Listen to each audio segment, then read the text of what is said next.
السلام علیکم ورحمۃ اللہ۔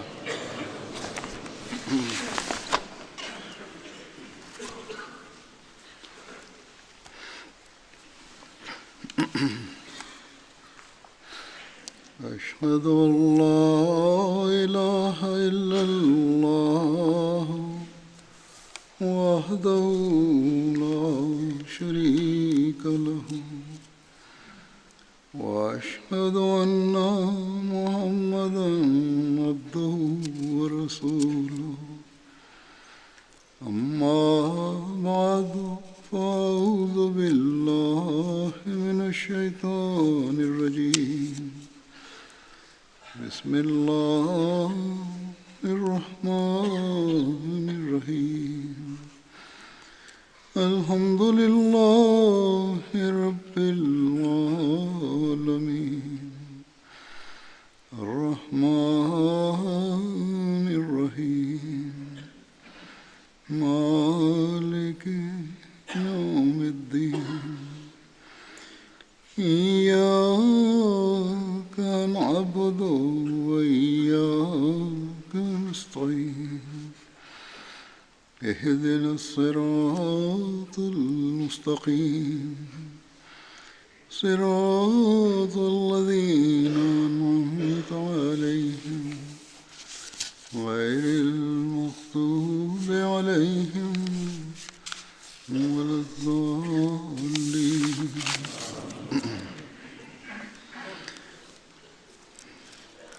يا أيها الذين آمنوا كتب عليكم الصيام كما كتب على الذين من قبلكم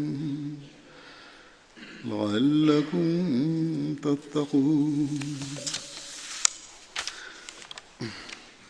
أيام معدودات فمن كان منكم مريضا على سفر فعدة من أيام أخر وعلى الذين يطيقونه فدية طعام مسكين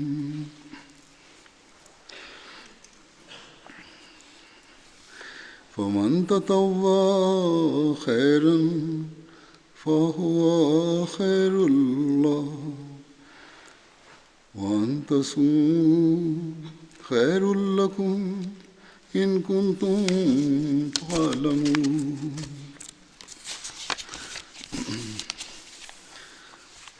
شهر رمضان الذي أنزل فيه القرآن هدى للناس وبينات من الهدى والفرقان فمن شهد منكم الشهر فليصم ومن كان مريضا أو على سفر فعدة من أيام أخر يريد الله بكم اليسر ولا يريد بكم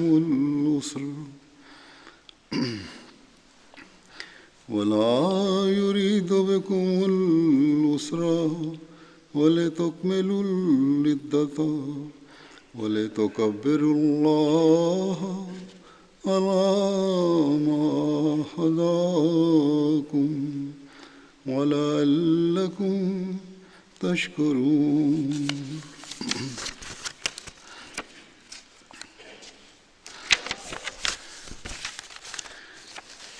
وإذا سألك عبادي عني فإني قريب وإذا سألك عبادي عني فإني قريب أجيب دعوة الداع إذا دعاني فليستجيبوا لي وليؤمنوا بي لعلهم يرشدون۔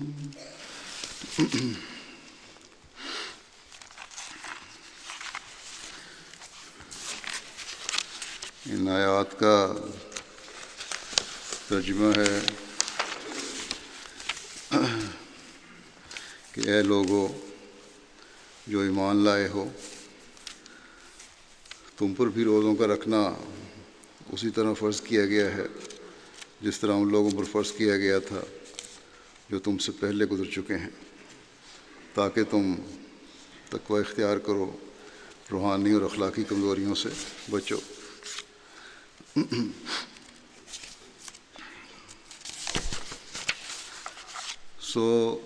تم روزے رکھو چند گنتی کے دن،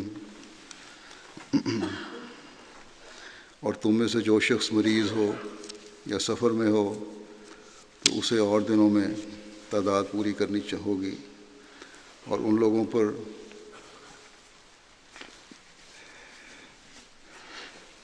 لوگوں پر جو اس یعنی روزے کی طاقت نہ رکھتے ہوں بطور فدیہ ایک مسکین کا کھانا دینا بشرط استطاعت واجب ہے، اور جو شخص پوری فرمانبرداری سے کوئی نیک کام کرے گا تو یہ اس کے لیے بہتر ہوگا، اور اگر تم علم رکھتے ہو تو سمجھ سکتے ہو کہ تمہارے روزے رکھنا تمہارے لیے بہتر ہے۔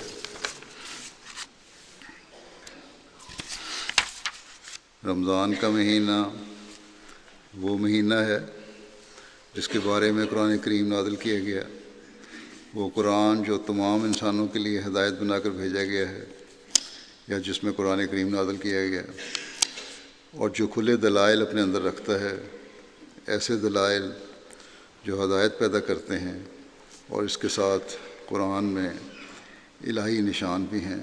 اس لیے تم سے جو شخص اس مہینے کو اس حال میں دیکھے کہ نہ مریض ہو نہ مسافر، اسے چاہیے کہ اس کے روزے رکھے، اور جو شخص مریض ہو یا سفر میں ہو تو اس پر اور دنوں میں تعداد پوری کرنی واجب ہوگی۔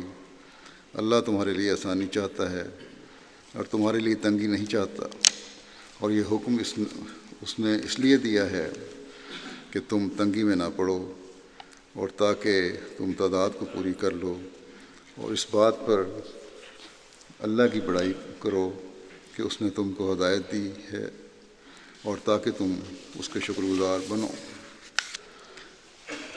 اور اے رسول، جب میرے بندے تجھ سے میرے متعلق پوچھیں تو جواب دے کہ میں ان کے پاس ہی ہوں۔ جب دعا کرنے والا مجھے پکارے تو میں اس کی دعا قبول کرتا ہوں، سو چاہیے کہ وہ دعا کرنے والے بھی میرے حکم کو قبول کریں اور مجھ پر ایمان لائیں تاکہ وہ ہدایت پائیں۔ ان آیات میں اللہ تعالیٰ نے روزوں کی فرضیت، اس کی اہمیت، اس ماہ میں مومنوں کی ذمہ داریوں اور دعا کی قبولیت کے طریق بیان فرمائے ہیں۔ ایک ایسا مہینہ ہمارے لیے مقرر فرمایا ہے جس میں خدا تعالیٰ بندوں کے قریب ترین آ جاتا ہے اور شیطان کو جکڑ دیتا ہے۔ بس جب اللہ تعالیٰ کی طرف سے بندوں پر اس قدر رحمتوں اور اور فضلوں کے دروازے کھولے جا رہے ہیں تو ہمیں کس قدر اللہ تعالیٰ کی بات کو سن کر روزوں کا حق ادا کرنے کی کوشش کرنی چاہیے۔ حضرت صلی اللہ علیہ وسلم نے ایک موقع پر فرمایا کہ اگر تمہیں پتہ ہو کہ رمضان کی کیا کیا فضیلتیں ہیں اور اللہ تعالیٰ کس طرح اور کس قدر تم پر مہربان ہوتا ہے تو تم یہ خواہش کرتے کہ سارا سال ہی رمضان ہو، سارا سال ہی ہم اللہ تعالیٰ کے فضلوں کو سمیٹتے رہیں۔ بس روزے ہمارے ہی فائدے کے لیے اللہ تعالیٰ نے ہم پر فرض کیے ہیں۔ روحانی جسمانی ہر قسم کے فوائد ہم روزوں سے حاصل کر سکتے ہیں۔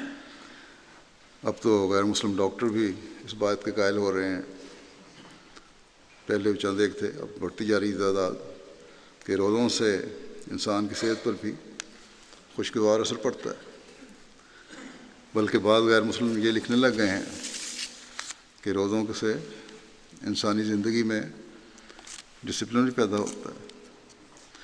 بہرحال ایک حقیقی مومن تو یہ تجربہ رکھتا ہے، چاہے دنیا دار کہیں یا نہ کہیں، کہ روزے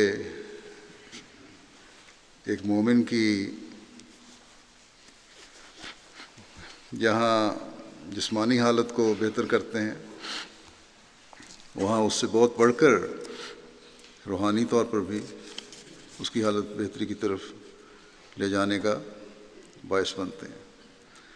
پس ہمیں اللہ تعالیٰ کے اس حکم پر عمل کرتے ہوئے رمضان کے مہینے میں بھرپور کوشش کرنی چاہیے کہ اپنی روحانی حالت میں ترقی کریں۔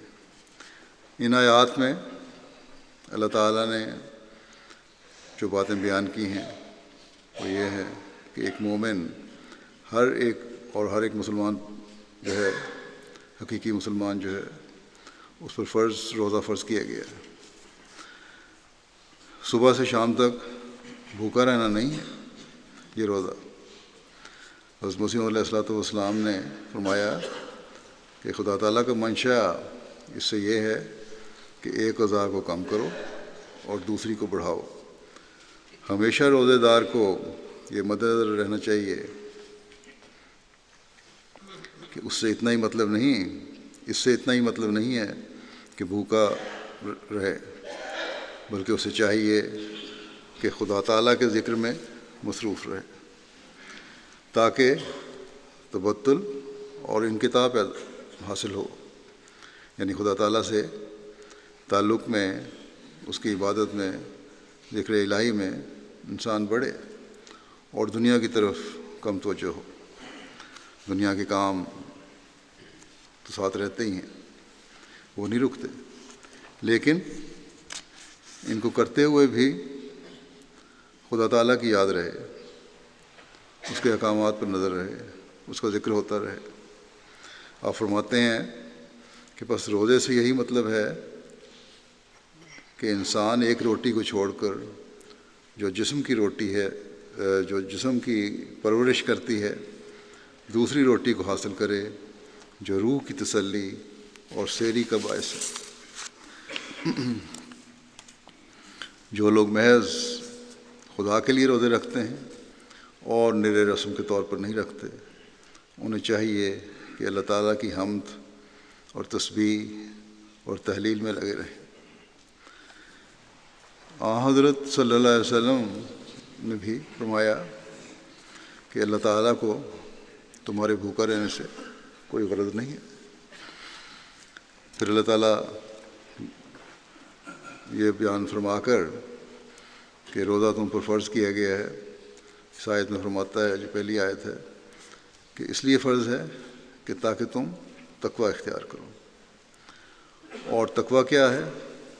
تقوی یہ ہے کہ تم روحانی اور اخلاقی کمزوریوں سے بچو، جیسا کہ پہلے میں نے بیان کیا کہ حضرت صلی اللہ علیہ وسلم نے فرمایا کہ اللہ تعالیٰ کو تمہارے بھوکا رہنے سے کوئی غرض نہیں، جب تک روزہ تمہارے اندر تقوی کو وہ معیار پیدا نہ کرے جس سے تم تمام روحانی کمزوریوں اور اخلاقی کمزوریوں سے اپنے آپ کو بچاؤ۔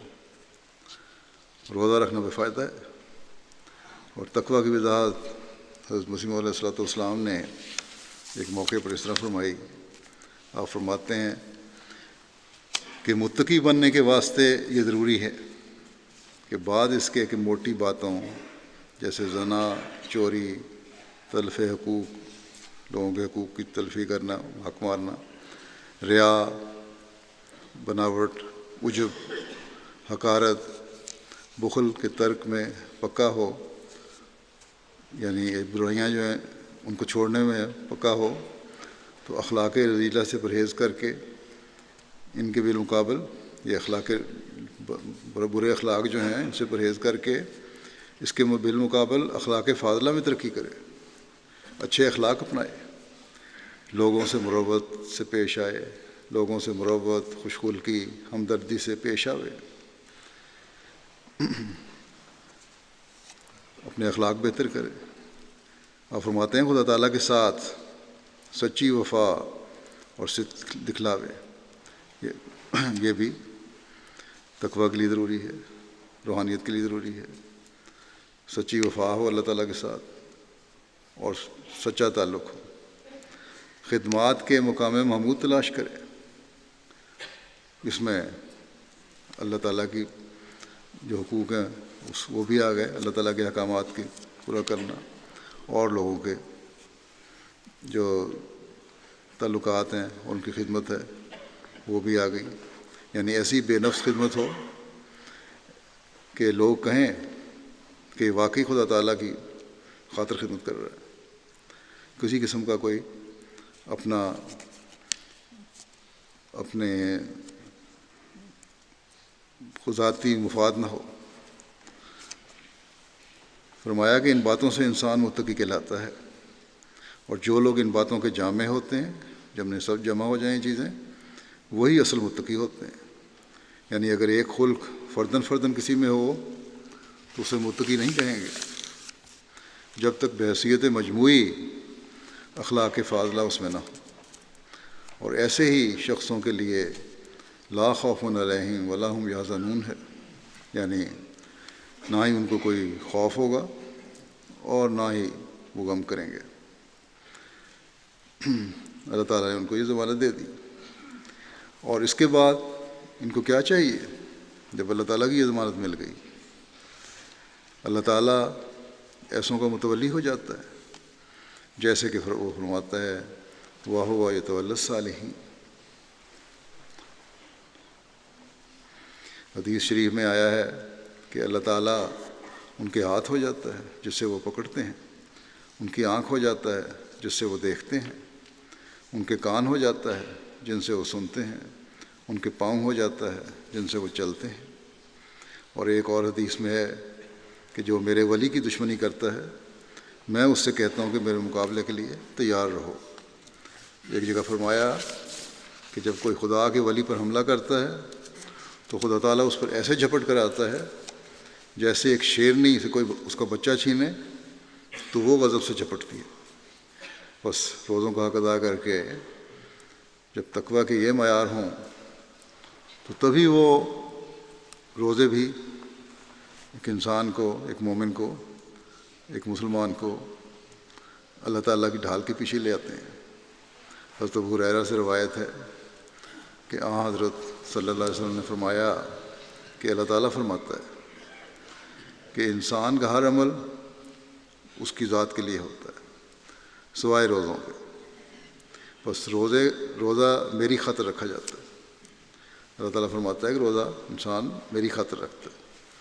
وہ لوگ جو حقیقی مومن ہیں وہ اللہ تعالیٰ کی خاطر روزہ رکھتے ہیں۔ اور پھر فرمایا کہ جو میری خاطر روزہ رکھتا ہے میں ہی اس کا جزا ہوتا ہوں، کہ میں اس کو جزا دوں گا اپنی طرف سے جو چاہوں گا۔ اور روزے ڈھال ہے، رام صلی اللہ نے فرمایا، یہ بھی فرمایا اللہ تعالیٰ نے کہ روزے ڈھال ہیں، اور جب تم میں سے کسی کا روزہ ہو تو وہ شہوانی باتیں اور گالی گلوچ نہ کرے، کسی قسم کی شہوانی باتیں نہ ہوں، گالی گلوچ نہ ہو۔ اور اگر اسے کوئی گالی دے یا اس سے جھگڑا کرے تو اسے جواب میں کہنا چاہیے کہ میں تو روزے دار ہوں،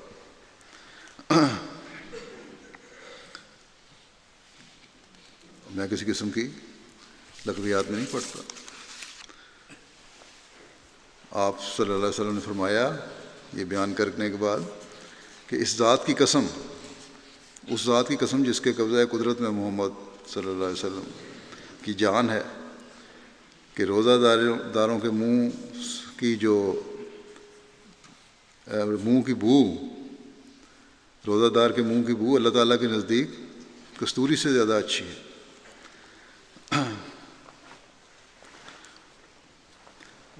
اس کی خوشبو جو ہے کستوری کی اس سے زیادہ اچھی ہے۔ روزہ دار کے لیے آپ نے فرمایا کہ روزہ دار کے لیے 2 خوشیاں ہیں جو اسے خوش کرتی ہیں۔ ایک جب وہ روزہ افطار کرتا ہے تو خوش ہوتا ہے کہ اللہ تعالیٰ نے اس کے روزی کے افطاری کے سامان پیدا فرمائے، اور دوسرے جب وہ اپنے رب سے ملے گا تو روزے کی وجہ سے خوش ہوگا، کیونکہ وہاں پھر اللہ تعالیٰ فرماتا ہے کہ میں اس کی جزا ہوں، میں اس کو اجر دوں گا، اور وہ جو بے بہا اجر اللہ تعالیٰ دے گا جو اللہ کی خاطر روزے رکھتا ہے، تو وہاں اس کی خوشی پھر ایک کا مقام ہی اور ہوگا۔ بس یہ وہ معیار ہیں، معیار ہے تقویٰ کا جو ایک حقیقی روزے دار کو حاصل کرنا چاہیے، اور حقیقی روزے دار پھر حاصل کرتا ہے کہ روزہ دنیا کی تمام قسم کی ملونیوں سے پاک ہو کر رکھا جائے، اور ہر قسم کی روحانی اور اخلاقی کمزوریوں سے بچتے ہوئے روزے دار اپنا دن گزارے، اس بات پر خوش نہ ہو جائے کہ میں نے روزہ رکھا۔ دنیا میں کتنے ہی روزے دار ہیں جو بظاہر روزہ رکھتے ہیں، لیکن نہ ہی ان کی نمازوں کے وہ معیار ہیں جو ہونے چاہیے، نہ ہی ان کے اخلاق کے وہ معیار ہیں جو ہونے چاہیے۔ حضرت صلی اللہ علیہ وسلم نے جو یہ فرمایا ہے کہ شیطان اس مہینے میں جکڑا جاتا ہے، اسے باندھ دیا جاتا ہے، تو پھر دنیا میں رمضان کے مہینے میں بھی برائیاں کیوں جاری رہتی ہیں؟ روزہ ڈھال ان کے لیے بنتا ہے، شیطان کے حملوں سے انہیں بچایا جاتا ہے جو روزے کی حقیقت کو سمجھتے ہوئے تقوی اختیار کرتے ہیں۔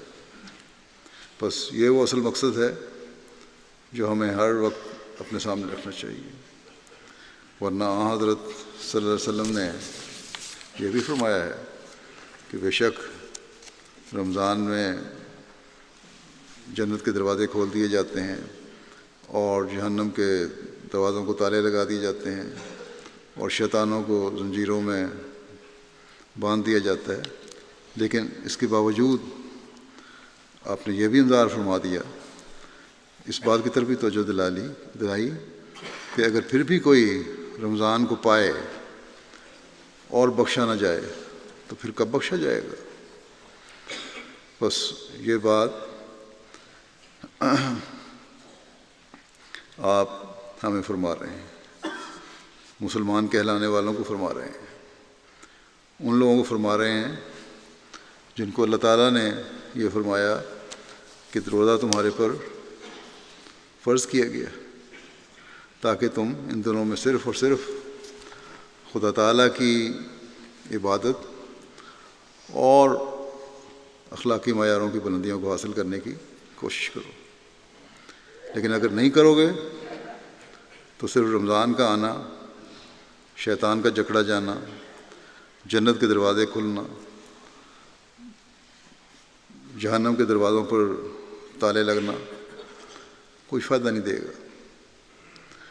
یہ انذار آپ نے فرما دیا کہ اللہ تعالیٰ کی اتنی وسیع رحمت کے باوجود اگر بخشش کے سامان نہیں ہو سکے تو پھر کب ہوں گے؟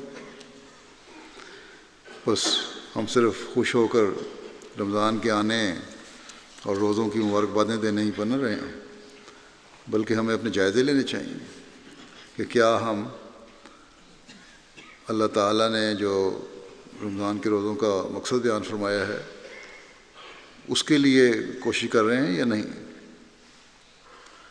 اللہ تعالیٰ ہم سب کو اس کے حصول کی توفیق عطا فرمائے اور اپنی بخشش اور مغفرت کی چادر میں انہیں لپیٹے رکھے۔ پھر اگلی آیت میں یہ بھی فرماتا ہے اللہ تعالیٰ کہ کن حالات میں تم روزے سے رخصت لے سکتے ہو۔ لیکن یہ بتانے سے پہلے یہ واضح کر دیا کہ اللہ تعالیٰ نے جو روزے کی یہ فرمایا کہ میں روزے کی خود جزا بنتا ہوں اور مومنوں کو خاص طور پر بخشش کے سامان کر رہا ہوں، تو یہ خیال نہ آئے کہ ہم روزہ رکھ کر کوئی بہت بڑی قربانی کر رہے ہیں جس کی وجہ سے اللہ تعالیٰ کی مہربانی اور شفقت اور بخشش کی چادر ہم پر پھیلائی گئی ہے۔ بے شک اللہ تعالیٰ کے رحم اور شفقت اس کا بڑی وسیع کی گئی ہے، لیکن یہ کوئی ایسی بھی غیر معمولی قربانی نہیں۔ سحری کے وقت بھی ہم پیٹ بھر کر کھا لیتے ہیں، افطاری کے وقت بھی اپنی مرضی کے مطابق ہر کوئی کھا لیتا ہے۔ اور پھر کون سی ایسی مستقل قربانی ہے؟ سال میں چند گنتی کے دن ہی ہیں۔ بعض لوگ روزہ رکھ کر بڑے فخر سے کہتے ہیں کہ ہم نے روزہ رکھا ہوا ہے، تو یہ کوئی بہت بڑی قربانی نہیں ہے جس کے اظہار ہوں، بلکہ حقیقی مومن تو بڑی سے بڑی قربانی کر کے بھی ڈرتا ہے کہ خدا تعالیٰ کب اور کس طرح راضی ہو، بجائے یہ کہ اظہار کیا جائے۔ بہرحال اللہ تعالیٰ فرماتا ہے کہ یہ گنتی کے چند دن ہیں، سال کے دنوں کا 12واں حصہ ہے۔ پھر فرمایا تو یہ کوئی ایسی بات نہیں ہے کہ تمہاری بہت بڑی قربانی ہے کوئی۔ پھر فرمایا کہ اس میں اللہ تعالیٰ تمہیں اپنی رحمت سے نواز رہا ہے۔ ان گنتی کے چند دنوں میں بھی اگر اس دوران تم بیمار ہو جاتے ہو یا سفر درپیش ہو جاتا ہے تو روزے سے ان دنوں میں رخصت ہے، لیکن یہ تعداد جو چھوٹے ہوئے روزے ہیں سال کے دوران کسی وقت بھی ان کو پورا کرنا ہوگا۔ اور جو مستقل مریض ہیں، بہانہ نہیں ہے، بلکہ ڈاکٹر نے یہ کہا ہے کہ روزے نہیں رکھنے، تو پھر ایک مسکین کو روزے رکھواؤ اگر استطاعت ہے، اور استطاعت کی صورت میں یہ ضروری ہے سوائے اس کے کوئی اس حد تک مالی لحاظ سے کمزور ہو کہ اس کو خود صدقے اور امداد پر گزارا ہو رہا ہو۔ باقی ہر ایک کو جو کچھ کھاتا ہے وہی خوراک سے ایک مسکین کو روزے رکھوانے ضروری ہیں۔ ہاں اگر اس کی استطاعت ہے، بڑھ کے استطاعت ہے، تو یہ بھی ٹھیک ہے کہ تم پھر فدیہ بھی دے دو اور بعد میں روزے بھی رکھ لو۔ حضرت مسیح علیہ السلام نے اس بارے میں فرمایا کہ خدا ہر شخص کو اس کی وسعت سے باہر دکھ نہیں دیتا،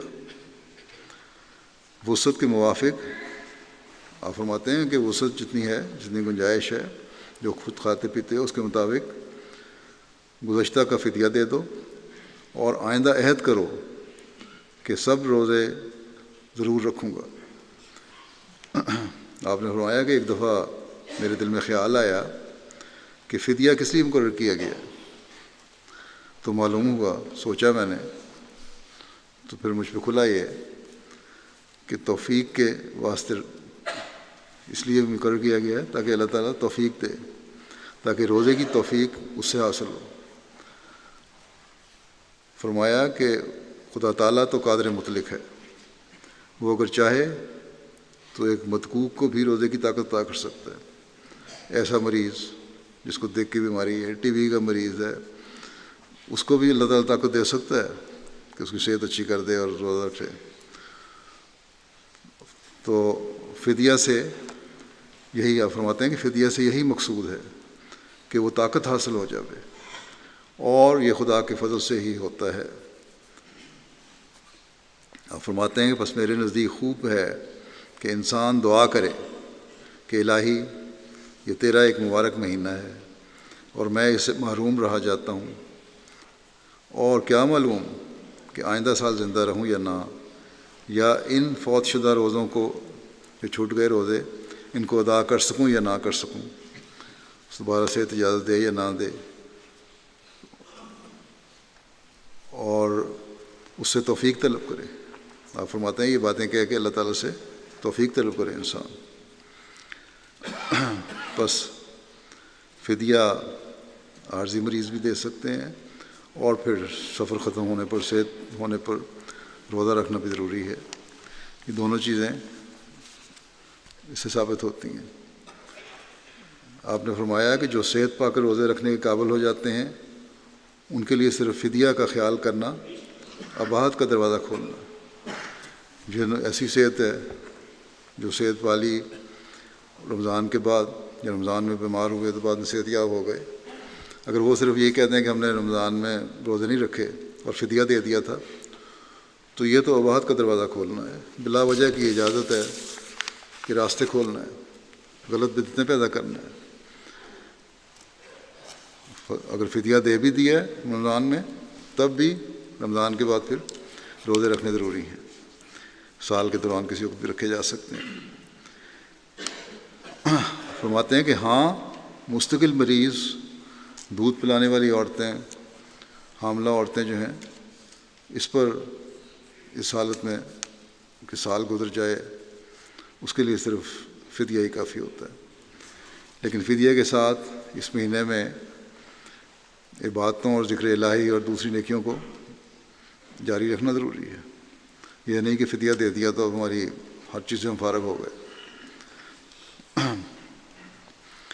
تو یہ بھی رمضان کا فیض پانے والے ہوں گے اگر روزے نہ بھی رکھ رہے ہوں اور فدیہ دے دیں اور باقی نیکیاں جاری رکھیں.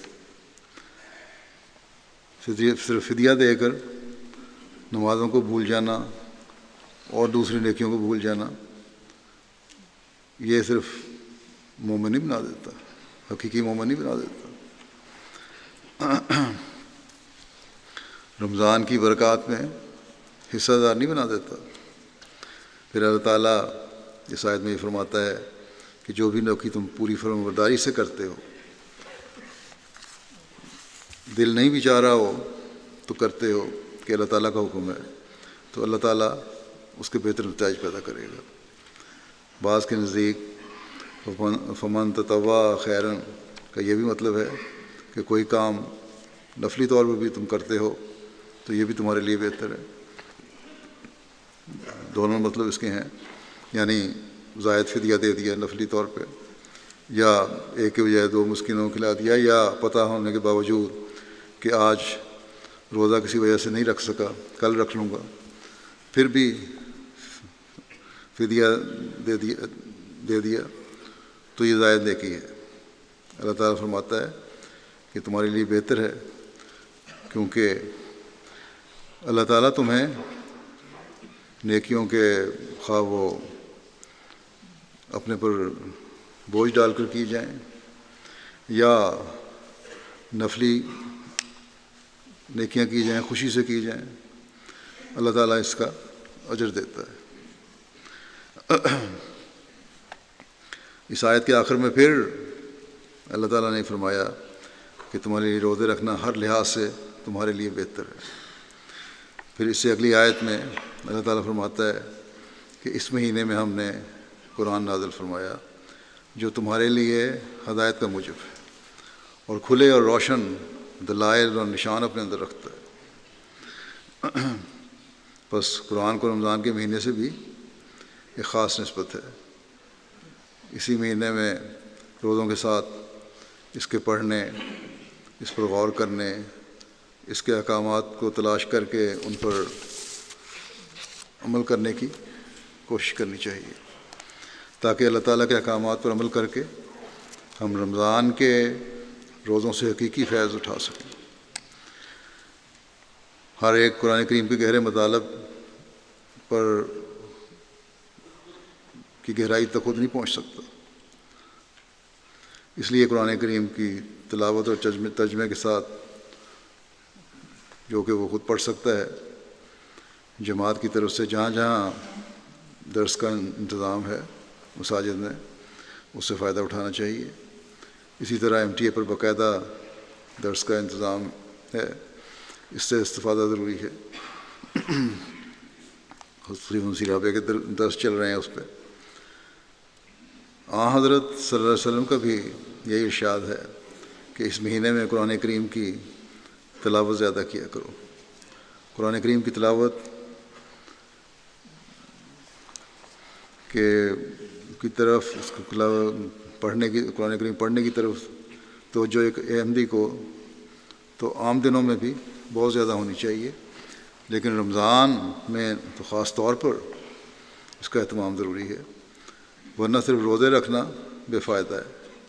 خاص طور پر اللہ تعالیٰ نے اس مہینے میں قرآن کریم کے نازل ہونے کا ذکر فرمایا ہے اور حضرت صلی اللہ علیہ وسلم نے تاکید فرمائی ہے. ہم خوش قسمت ہیں کہ اللہ تعالیٰ نے ہمیں اس زمانے میں حضرت صلی اللہ علیہ وسلم کے غلام صادق کو ماننے کی توفیق عطا فرمائی. جنہوں نے ہمیں جہاں قرآن کریم کے اسرار و رموز اور تفسیر اور معنی کے نئے نئے زاویے بتائے، وہاں اس پر عمل کرنے اور قرآن کریم کی کو عزت دینے کی اور اسے پڑھنے اور غور کرنے کی طرف بھی خاص توجہ دلائی ہے،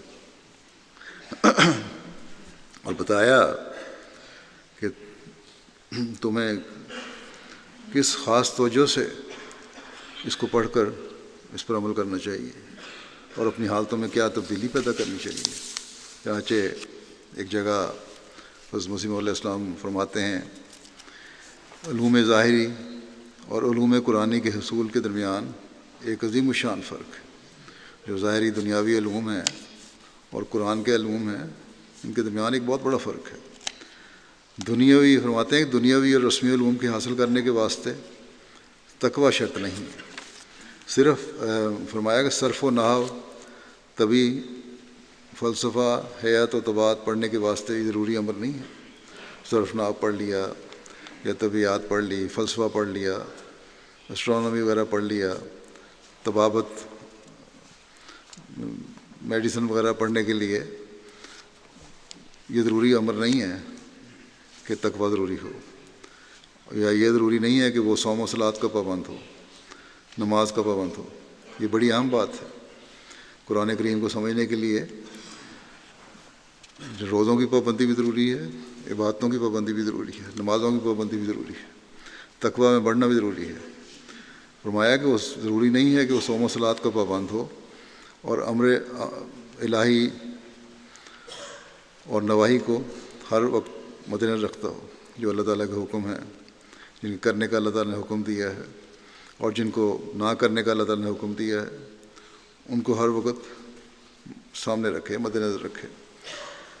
یہ عام آدمی کے لیے ضروری تو نہیں ہے، لیکن قرآنی علوم کو حاصل کرنے کے لیے یہ ضروری ہے۔ فرمایا کہ اپنے ہر فعل اور قول کو، جو دنیاوی علوم ہے ان کے حاصل کرنے کے لیے ضروری نہیں ہے، لیکن قرآن کریم کو پڑھنے کے لیے ضروری ہے، اس کو علم کو حاصل کرنے کے لیے ضروری ہے کہ اللہ تعالیٰ کے تمام اوامر اور نواہی جو ہیں ان کو آدمی سامنے رکھے۔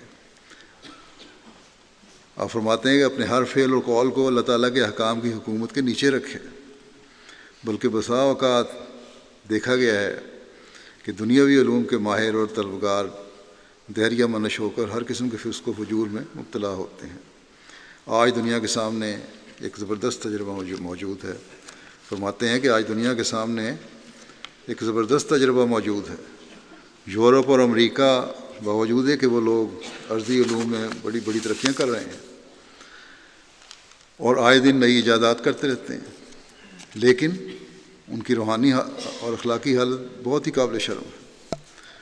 اور آج تو کل تو ہم دیکھ رہے ہیں کہ اس زمانے سے بڑھ کر آزادی کے نام پر اخلاقی گراوٹوں کی میں بڑھتے چلے جا رہے ہیں۔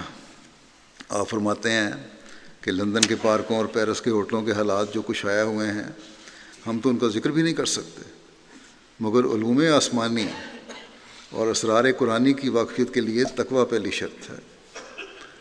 اس میں توبہ و نصوح کی ضرورت ہے، ایسی توبہ جو سچی توبہ ہو۔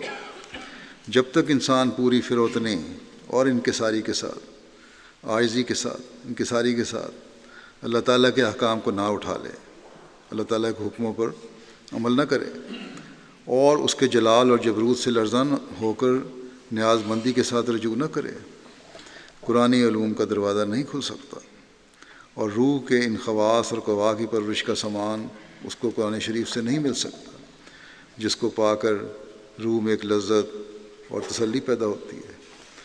بس قرآن کریم کی علوم کو سمجھنے کے لیے تقوی بہت ضروری ہے۔ آپ نے فرمایا کہ قرآن شریف اللہ تعالیٰ کی کتاب ہے اور اس کے علوم خدا کے ہاتھ میں ہیں، بس اس کے لیے تقوی بطور نردبان کے ہے، یعنی سیڑھی کے ہے۔ وہ سیڑھی لگاؤ گے، تقوی جو ہے بطور سیڑھی کے، تقوی کی سیڑھی استعمال کرو گے تو قرآن علوم کا ادراک حاصل ہوگا۔ فرمایا کہ پھر کیوں کر ممکن ہو سکتا ہے کہ بے ایمان، شریر، خبیث النفس عرضی خواہشوں کے اسیر ان سے بہرہور ہوں۔ اس واسطے اگر ایک مسلمان کہلا کر خواہ و صرف و نحو، معنی و بدیع وغیرہ علوم کا کتنا ہی بڑا فاضل کیوں نہ ہو، دنیا کی نظر میں شیخ الکل فی الکل بنا بیٹھا ہو، لیکن اگر سارے علوم اس کو آتے ہوں، گرامر وغیرہ بھی آتی ہو، عربی دانی بھی اس کو بڑی اچھی آتی ہو، قرآن کریم کے معنی بھی بڑی اچھی طرح کر سکتا ہو، لیکن اگر تزکیہ نفس نہیں ہے کرتا تو قرآن شریف کے علوم سے اس کو حصہ نہیں دیا جاتا۔ فرمایا کہ میں دیکھتا ہوں کہ اس وقت دنیا کی توجہ عرضی علوم کی طرف بہت جھکی ہوئی ہے، اور مغربی روشنی نے تمام عالم کو اپنی نئی ایجادوں اور صنعتوں میں حیران کر رکھا ہے۔ مسلمانوں نے بھی اگر اپنی فلاح اور بہتری کی کوئی راہ سوچی تو بدقسمتی سے یہ سوچی ہے کہ وہ مغرب کے رہنے والوں کو اپنا امام بنا لیں، دنیا کی طرف پڑ گئے ہیں، اور یہ ترقی جو دنیاوی ترقی ہے اسی کو سب کچھ سمجھنے لگ گئے ہیں۔ فرمایا یہ تو نئی روشنی کے مسلمانوں کا حال ہے۔ جو لوگ پرانے فیشن کے مسلمان کہلاتے ہیں اور اپنے آپ کو حامی دین متین سمجھتے ہیں، ان کی ساری عمر کی تحصیل کا خلاصہ یہ ہے اور لب لباب یہ ہے کہ صرف و نحو کے جھگڑوں اور الجھیڑوں میں پھنسے ہوئے ہیں اور دالین کے لفظ پر مر مٹے ہیں، اسی بات میں الجھے ہوئے ہیں کہ گرامر کیا ہے، عربی کی صرف کیا ہے، نحو کیا ہے، اور کس طرح تلفظ صحیح طرح ادا کرنا ہے۔ فرمایا کہ قرآن شریف کی طرف بالکل توجہ ہی نہیں ہے، اور ہو کیوں کر وہ تزکیہ نفس کی طرف متوجہ نہیں ہے۔ بس آپ فرماتے ہیں کہ احمدیوں کو اس بات پہ غور کرنا چاہیے کہ صرف دنیا میں نہ پڑ جاؤ، بلکہ قرآن کریم کے علوم کو بھی حاصل کرنے کی کوشش کرو۔ پھر ایک موقع پر ایک صاحب نے سوال کیا آپ سے کہ قرآن شریف کس طرح پڑھا جائے؟ آپ نے فرمایا کہ قرآن شریف تدبر اور تفکر اور غور سے پڑھنا چاہیے۔ حدیث شریف میں آیا ہے کہ ربا قارن یلعنہ القرآن، کہ یعنی بہت سے ایسے قرآن کریم کے قاری ہوتے ہیں جن پر قرآن کریم لعنت بھیجتا ہے۔ جو شخص قرآن پڑھتا اور اس پر عمل نہیں کرتا اس پر قرآن مجید لعنت بھیجتا ہے۔ فرمایا تلاوت کرتے وقت جب قرآن کریم کی آیت رحمت پر گزر ہو، جہاں یہ ذکر ہو اللہ تعالیٰ کی رحمت کا، تو وہاں خدا تعالیٰ سے رحمت طلب کی جاوے، اور جہاں کسی قوم کے عذاب کا ذکر ہو قرآن کریم میں آپ فرماتے ہیں تو وہاں خدا تعالیٰ کے عذاب سے خدا تعالیٰ کے آگے پناہ کی درخواست کی جاوے، توبہ و استغفار کی جائے، پناہ مانگی جائے اللہ تعالیٰ سے، اور تدبر و غور سے پڑھنا چاہیے اور اس پر عمل کیا جاوے۔ بس یہ ہے قرآن کریم پڑھنے کا طریق۔ ان دنوں میں جب ہمیں قرآن کریم پڑھنے کی طرف خاص توجہ ہوئی ہے تو اس سوچ اور اس انداز سے پڑھنے کی ہمیں کوشش کرنی چاہیے۔ پھر وسیم علیہ الصلوۃ والسلام فرماتے ہیں تم ہوشیار رہو اور خدا کی تعلیم اور قرآن کی ہدایت کے برخلاف ایک قدم بھی نہ اٹھاؤ۔ میں تمہیں سچ سچ کہتا ہوں کہ جو شخص قرآن کے 700 حکم میں سے ایک چھوٹے سے حکم کو بھی ٹالتا ہے وہ نجات کا دروازہ اپنے ہاتھ سے اپنے پر بند کرتا ہے۔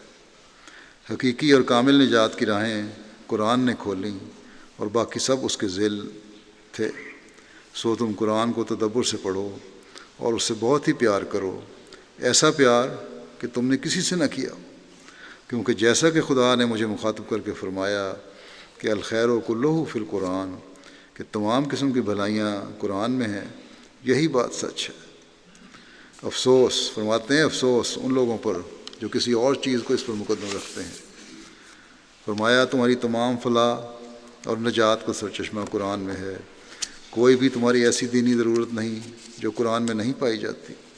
تمہارے ایمان کا مصدق یا مکذب قیامت کے دن قرآن ہے، اور بجز قرآن کے آسمان کے نیچے اور کوئی کتاب نہیں جو بلا واسطہ قرآن تمہیں ہدایت دے سکے، جو بلا واسطہ قرآن تمہیں ہدایت دے سکے۔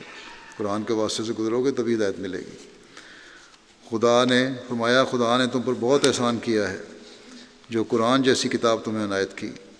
میں تمہیں سچ سچ کہتا ہوں کہ وہ کتاب جو تم پر پڑھی گئی اگر عیسائیوں پر پڑھی جاتی تو وہ ہلاک نہ ہوتے، اور یہ نعمت اور ہدایت جو تمہیں دی گئی اگر بجائے توریت کے یہودیوں کو دی جاتی تو بعض فرقے ان کے قیامت سے منکر نہ ہوتے۔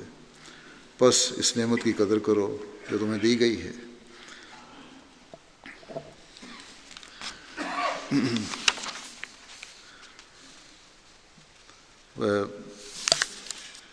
فرمایا کہ یہ نہایت ہی پیاری نعمت ہے، یہ بڑی دولت ہے۔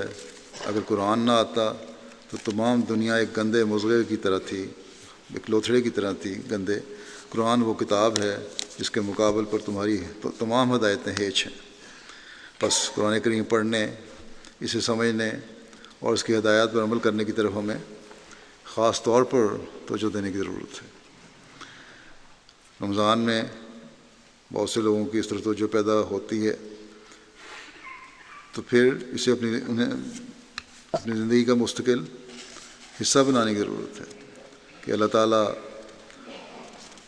خاص طور پر رمضان کے مہینے میں قرآن کریم پڑھنے کی طرف جو مومنین کو توجہ دلائی ہے، تو اس لیے کہ اس مجاہدے کے مہینے سے گزرتے ہوئے جب ہم قرآن کریم کی طرف خاص توجہ دے رہے ہوں گے تو پھر عام دنوں میں بھی اس طرح توجہ کی عادت پڑے گی، ورنہ اللہ تعالیٰ کی رمضان کے مہینے میں قرآن کی طرف توجہ دلانے کا جو مقصد ہے وہی فوت ہو جاتا ہے۔ مومن تو وہی ہے جو مستقل مزاجی سے نیکیوں کو تلاش کرتا ہے اور انہیں جاری رکھتا ہے۔ بس یہ عظیم ہدایت اللہ تعالیٰ نے حضرت صلی اللہ علیہ وسلم کے ذریعے سے ہم تک پہنچائی ہے، اسے ہمیں اپنی ہدایت کا ذریعہ بنانے کی بھرپور کوشش کرنی چاہیے۔ پھر اس آیت سے آگے مزید واضح کر کے یہ ہدایت فرما دی کہ روزوں کی پابندی کرنی ہے اور مریض اور مسافر نے چھوٹے ہوئے روزوں کو بعد میں پورا کرنا ہے۔ یہ ضروری ہے، صرف فدیہ دینے سے تمہیں چھوٹ نہیں مل گئی۔ سفر اور بیماری میں روزے نہ رکھنے کی چھوٹ دے کر اللہ تعالیٰ نے تم پر احسان کیا ہے، کیونکہ اللہ تعالیٰ اپنے بندوں پر تنگی وارد نہیں کرتا۔ پھر فرمایا کہ روزوں کے دنوں کو خاص طور پر اللہ تعالیٰ کی بڑائی بیان کرنے اور ذکر الہی اور عبادت میں گزارو، اور اس بات پر شکر کرو کہ اللہ تعالیٰ نے تمہارے لیے ہدایت کی ایسی عظیم کتاب اتاری جو جامع اور مکمل ہدایت ہے، اور شکر کا حق اسی وقت ادا ہوتا ہے جب ہم اس پر عمل کرنے والے بنتے ہیں۔ پھر اگلی آیت میں اللہ تعالیٰ فرماتا ہے کہ میرے بندے، میری تلاش کرنے والے، میری تلاش میں خاص طور پر سوال کرتے ہیں۔ رمضان کے مہینے میں اس تلاش میں پہلے سے زیادہ بڑھ جاتے ہیں، تو میں تو قریب ہوں، ان کی پکاریں سن رہا ہوں، اور خالص ہو کر مجھ سے مانگیں گے تو پھر میں قبول بھی کرتا ہوں۔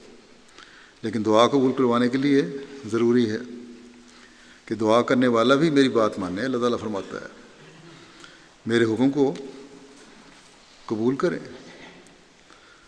میرے پر ایمان مضبوط کریں۔ یہ شکوہ کہ ہم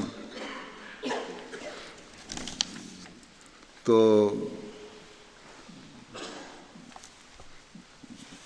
دعا کرتے ہیں، ہم نے بہت دعا کی لیکن اللہ تعالیٰ نے نہیں سنی، چند دن بعد ہی شکوے شروع ہو جاتے ہیں بعضوں کے۔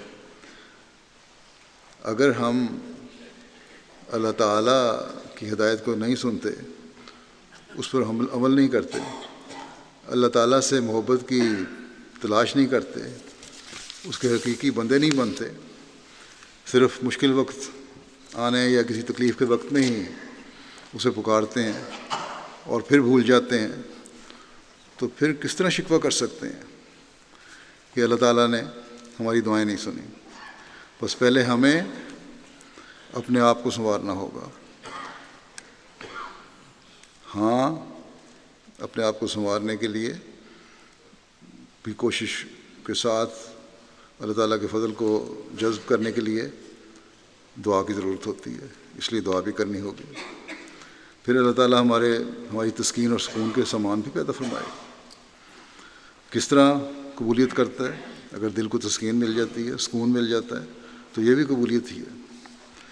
پھر اپنے خالص بندوں، اپنے عاشقوں کی دعاؤں کو قبول کرنے کی طرح پھر اللہ تعالیٰ ہماری دعاؤں کو بھی قبول فرمائے گا۔ بس پہلی کوشش ہماری طرف سے ہوگی رمضان کے مہینے میں تو مومنوں کے لیے اپنا قرب پانے، دعاؤں کو قبول کرنے کے لیے خاص انتظام بھی پھر اللہ تعالیٰ کر دیتا ہے۔ بس اس میں ہمیں خاص کوشش کرنے کی ضرورت ہے، ورنہ ہمیں اللہ تعالیٰ سے شکوے کرنے کا کوئی حق نہیں کہ وہ دعا قبول نہیں کرتا۔ دعا کے طریق اور اپنی حالتوں کو قبولیت دعا کی کیفیت والا بنانے کے لیے حضرت مسیح علیہ الصلوۃ والسلام نے کس طرح رہنمائی فرمائی ہے۔ آپ فرماتے ہیں یہ سچی بات ہے کہ جو شخص اعمال سے کام نہیں لیتا وہ دعا نہیں کرتا بلکہ خدا تعالیٰ کی آزمائش کرتا ہے۔ اس لیے دعا کرنے سے پہلے اپنی تمام طاقتوں کو خرچ کرنا ضروری ہے، اور یہی معنی دعا کے ہیں۔ پھر آپ فرماتے ہیں یہ خیال مت کرو کہ ہم بھی ہر روز دعا کرتے ہیں اور تمام نماز دعا ہی سے ہے جو ہم پڑھتے ہیں، کہ بے شک نماز جو ہے دعا ہے، لیکن وہ کیفیت جو پیدا ہونی چاہیے، جو حقیقی مقصد ہے دعا کا، وہ بھی ضروری ہے۔ فرمایا کیونکہ وہ دعا جو معرفت کے بعد اور فضل کے ذریعے سے پیدا ہوتی ہے وہ اور رنگ اور کیفیت رکھتی ہے، وہ فنا کرنے والی چیز ہے، وہ گداز کرنے والی آگ ہے، وہ رحمت کو کھینچنے والی ایک مقناطیسی کشش ہے، وہ موت ہے پر آخر کو زندہ کرتی ہے، وہ ایک تند سیل ہے پر آخر کو کشتی بن جاتی ہے، ایک طوفان ہے سمندر کا لیکن وہی طوفان کشتی بن جاتا ہے، بچانے کا ذریعہ بن جاتا ہے۔ فرمایا کہ ہر ایک بگڑی ہوئی بات اس سے بن جاتی ہے اور ہر ایک زہر آخر اس سے تریاک ہو جاتا ہے۔ بس حقیقی دعا تو اس طرح اثر دکھاتی ہے۔ آپ فرماتے ہیں مبارک وہ قیدی جو دعا کرتے ہیں تھکتے نہیں کیونکہ ایک دن وہ رہائی پائیں گے، مبارک وہ اندھے جو دعاؤں میں سست نہیں ہوتے کیونکہ ایک دن دیکھنے لگیں گے، مبارک وہ جو قبروں میں پڑے ہوئے دعاؤں کے ساتھ خدا کی مدد چاہتے ہیں کیونکہ ایک دن قبروں سے باہر نکل جائیں گے، یعنی روحانی طور پر مردہ ہوئے ہیں۔ مبارک تم جب کہ دعا کرنے میں کبھی ماندہ نہیں ہوتے، اور تمہاری روح دعا کے لیے پگھلتی اور تمہاری آنکھ آنسو بہاتی اور تمہارے سینے میں ایک آگ پیدا کر دیتی ہے، اور تمہیں تنہائی کا ذوق اٹھانے کے لیے اندھیری کوٹھڑیوں اور سنسان جنگلوں میں لے جاتی ہے، اور تمہیں بےتاب اور دیوانہ اور خود رفتہ بنا دیتی ہے، کیونکہ آخر تم پر فضل کیا جاوے گا۔ وہ خدا جس کی طرف ہم بلاتے ہیں نہایت کریم اور رحیم اور حیا والا، صادق، وفادار، عاجزوں پر رحم کرنے والا ہے۔ بس تم بھی وفادار بن جاؤ اور پورے صدق اور وفا سے دعا کرو کہ وہ تم پر رحم فرمائے گا۔ دنیا کے شور و غوغا سے الگ ہو جاؤ اور نفسانی جھگڑوں کا دین کو رنگ مت دو۔ فرمایا دعا کرنے والوں کو خدا معجزے دکھائے گا اور مانگنے والوں کو ایک خارق عادت نعمت دی جائے گی۔ دعا خدا سے آتی ہے اور خدا کی طرف ہی جاتی ہے۔ دعا سے خدا ایسا نزدیک ہو جاتا ہے جیسا کہ تمہاری جان تم سے نزدیک ہے۔ دعا کی پہلی نعمت یہ ہے کہ انسان میں پاک تبدیلی پیدا ہوتی ہے۔ فرمایا غرض دعا وہ اکسیر ہے جو ایک مشت خاک کو کیمیا کر دیتی ہے، وہ ایک پانی ہے جو اندرونی غلاظتوں کو دھو دیتا ہے۔ اس دعا کے ساتھ روح پگھلتی ہے اور پانی کی طرح بہہ کر آستانہ حضرت احدیت پر گرتی ہے۔ وہ خدا کے حضور میں کھڑی بھی ہوتی ہے اور رکوع بھی کرتی ہے اور سجدہ بھی کرتی ہے، اور اسی کی ذل وہ نماز ہے جو اسلام نے سکھلائی ہے۔ اور روح کا کھڑا ہونا یہ ہے کہ وہ خدا کے لیے ہر ایک مصیبت کی برداشت اور حکم ماننے کے بارے میں مستعدی ظاہر کرتی ہے، اور اس کا رکوع کرنا یعنی جھکنا یہ ہے کہ وہ تمام محبتوں اور تعلقوں کو چھوڑ کر خدا کی طرف جھکاتی ہے اور خدا کے لیے ہو جاتی ہے، اور اس کا سجدہ اور یہ ہے کہ وہ خدا کے آستانے پر گر کر اپنے تئیں بالکل کھو دیتی ہے، اپنی ذات کو ختم کر دیتی ہے اور اپنے نقش وجود کو مٹا دیتی ہے۔ یہی نماز ہے جو خدا کو ملاتی ہے اور شریعت اسلامی نے اس کی تصویر معمولی نماز میں کھینچ کر دکھلائی ہے تا وہ جسمانی نماز روحانی نماز کی طرف محرک ہو، لے جانے والی ہو۔ بس یہ وہ حالت ہے جو ہمیں اپنے اندر پیدا کرنی ہوگی تاکہ دعاؤں کی قبولیت کے نظارے ہم دیکھیں، رمضان کے روزوں کے ساتھ عبادت کی حقیقت سے بھی فیض یاب ہوں اور دعاؤں کی قبولیت کے نظارے بھی ہم دیکھیں۔ اگر دعاؤں کی قبولیت میں کہیں کمی ہے تو ہمارے اندر ہی کمی ہے۔ خدا تعالیٰ کا فرمان کبھی غلط نہیں ہو سکتا۔ ان دنوں میں ہم اپنی حالتوں کی بہتری کے لیے خاص طور پر ہمیں اپنی حالتوں کی بہتری کے لیے خاص طور پر دعائیں کرنی چاہیے۔ اللہ تعالیٰ جو اپنے بندوں کے پہلے ہی بہت قریب ہے، ان دنوں میں اور بھی قریب آ گیا ہے۔ اپنے فرض عبادتوں اور اپنے نوافل میں خالص ہو کر اللہ تعالیٰ کے حضور ہمیں جھکنا چاہیے۔ حضرت صلی اللہ علیہ وسلم نے فرمایا کہ اس مہینے کا ابتدائی عشرہ رحمت ہے، درمیانی عشرہ مغفرت کا موجب ہے اور آخری عشرہ جہنم سے نجات دلانے والا ہے۔ اللہ تعالیٰ ہمیں اپنا حقیقی عبد بناتے ہوئے اپنی رحمت اور مغفرت کی چادر میں لے لے اور اس مہینے سے ہم فیض پانے والے ہوں۔ ان دنوں میں خاص طور پر جماعت کے لیے دعا کریں۔ اللہ تعالیٰ دشمنان احمدیت کے شر ان پر الٹائے، اور جہاں جہاں بھی جماعت کے خلاف منصوبے باندھے جا رہے ہیں، اللہ تعالیٰ وہاں ان کی تدبیریں اور ان کے مکر ان پر الٹائے۔ مسلم امہ کے لیے بھی دعا کریں، اللہ تعالیٰ ان کو ظلم کرنے اور ایک دوسرے کی گردنیں کاٹنے سے روکے، بچائے اور خالص مسلمان بنائے، زمانے کے امام کو یہ ماننے والے ہوں۔ دنیا کے حالات کے لیے عمومی طور پر دعا کریں، بڑی تیزی سے بہت بڑی تباہی کی طرف جا رہے ہیں۔ اللہ تعالیٰ دنیا کو عقل دے اور یہ خدا تعالیٰ کو پہچانے تاکہ اس تباہی سے بچ سکیں۔ نماز کے بعد میں جنازہ غائب پڑھاؤں گا تو جو کی وفات تو 2 مہینے پہلے کی ہے یہ، لیکن ابھی وائف آئے ہیں سامنے میرے۔ ایک جنازہ ہے، ایک پہلا نام ہے مکرم ڈاکٹر طاہر عزیز احمد صاحب ایون ارشد اللہ بھٹی صاحب مرحوم اسلام آباد کا، اور دوسرے ڈاکٹر افتخار احمد صاحب ایون ڈاکٹر خواجہ نذیر احمد صاحب مرحوم امریکہ ہیں۔ یہ دونوں فتح جنگ کے قریب اپنی زمینوں کے معاملات دیکھنے کے لیے گئے ہوئے تھے۔ وہاں ڈاکٹر افتخار احمد صاحب کے ایک ملازم نے 13 مارچ کو انہیں اغوا کرنے کے بعد دونوں کو بے دردی سے قتل کر دیا تھا۔ انا للہ و انا الیہ راجعون۔ وہاں قاتلوں کو یہ فکر نہیں ہوتی کہ ہم پکڑے جائیں گے اگر احمدی کو قتل کر دیا تو، کیونکہ احمدی کا قتل تو ان کے نزدیک ثواب بھی ہے، اور پھر یہ بھی مولوی کی اشیر بات بھی ہے کہ ان کو بچانے کی کوشش کریں گے، بلکہ پوری کوشش کریں گے۔ تو اس لحاظ سے کچھ نہ کچھ احمدیت کا عنصر بھی اس میں شامل ہے، تو ہم کہہ سکتے ہیں کہ شہادت بھی ہے اس لحاظ سے۔ ڈاکٹر طاہر عزیز احمد صاحب 27 نومبر کو 1967 کو میٹھا ٹوانا میں پیدا ہوئے تھے۔ ان کے خاندان میں احمدیت کا آغاز ان کے پردادا حضرت مولوی نور احمد صاحب رضی اللہ عنہ لودھی ننگل ضلع گرداسپور کے ذریعے ہوا۔ حضرت مولوی نور احمد صاحب رضی اللہ عنہ نے مولوی محمد حسین بٹالوی کے اس فتویٰ کفر پر تشدد کرنے سے انکار کر دیا تھا جو اس نے حضرت مسیح علیہ السلام کے خلاف تیار کیا تھا، اور اس بارے میں خط لکھا تھا مولوی صاحب نے مولوی محمد حسین بٹالوی کو، جو الحکم کے پہلے شمارے 10 اکتوبر 1897 میں شامل اشاعت ہے۔ نیز حضرت مولوی نور احمد صاحب کے والد مولوی اللہ بھٹی صاحب افلودی ننگل کو حضرت مسیح علیہ السلام نے اپنے بچوں مرزا سلطان احمد صاحب اور مرزا فضل احمد صاحب کی تعلیم کے لیے بھی قادیان بلایا تھا، جس کا ذکر تاریخ احمدیت جلد اول میں ہے۔ مرحوم نے میٹرک کے بعد اسلام آباد ہومیوپیتھک میڈیکل کالج سے DHMS کا امتحان پاس کیا، پھر چٹھا بختاور اسلام آباد میں پریکٹس شروع کی۔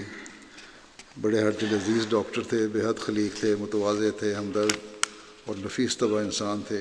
ایک عرصے تک ڈاکٹر صاحب کا گھر نماز کے سینٹر کے لیے بھی استعمال ہوتا رہا۔ خلافت کے ساتھ ہی بہت پیار کا تعلق تھا۔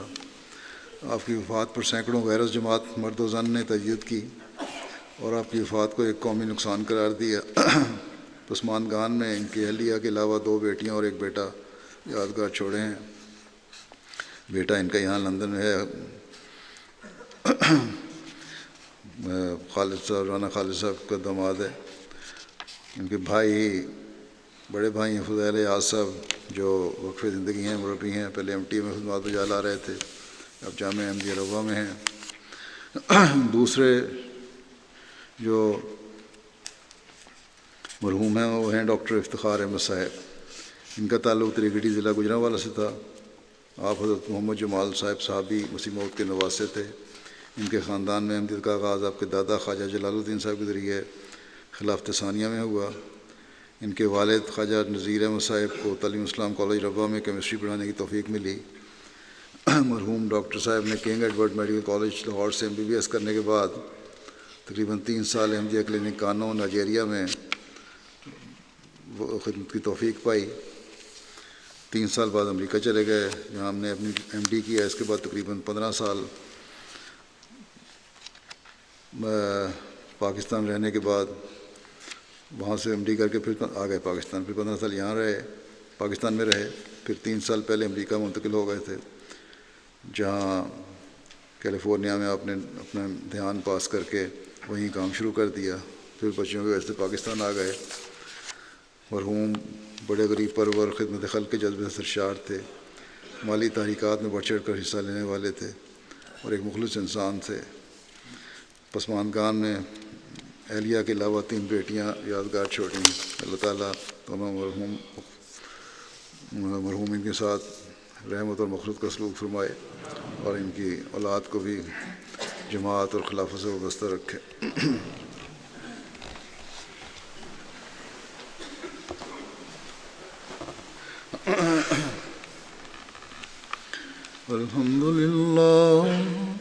الحمد لله نحمده ونستعينه ونستغفره ونؤمن به ونتوكل عليه ونعوذ بالله من شرور أنفسنا ومن سيئات أعمالنا من يهده الله فلا مضل له ومن يضلل فلا هادي له ونشهد أن لا إله إلا الله ونشهد أن محمدا عبده ورسوله عباد الله رحمكم الله إن الله يأمر بالعدل والإحسان